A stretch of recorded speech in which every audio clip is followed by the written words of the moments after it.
IBPS RRB pure admit card release হয়ে গেছে 3rd আর 4th August exam 4টে করে শিফটে। তো এবার নেক্সট প্রশ্ন সবার মধ্যেই আসছে যে আইবিএস আরআরবি ক্লার্কের অ্যাডমিট কার্ড কবে রিলিজ হবে। তো জেনারেলি আরআরবি পিও এবং আরআরবি ক্লার্কের অ্যাডমিট কার্ড রিলিজের ডেট দুটোকে যদি দেখা যায় তাহলে মিনিমাম 5-6 দিনের গ্যাপ থাকে। তো সেই হিসেব অনুযায়ী যদি করা হয় তাহলে নেক্সট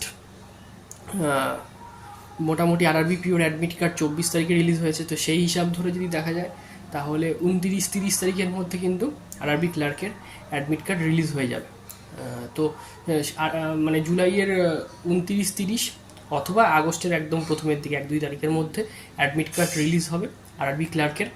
ঠিক আছে, এবার আরআরবি ক্লার্কের তোমরা সবাই জানো সেখানেও সেকশনাল টাইমিং আসছে। তো তোমরা সেইভাবে প্র্যাকটিস করতে থাকো আর তোমাদের প্রিপারেশনটা ঠিকঠাকভাবে করতে থাকো। তো তোমরা কমেন্টের মাধ্যমে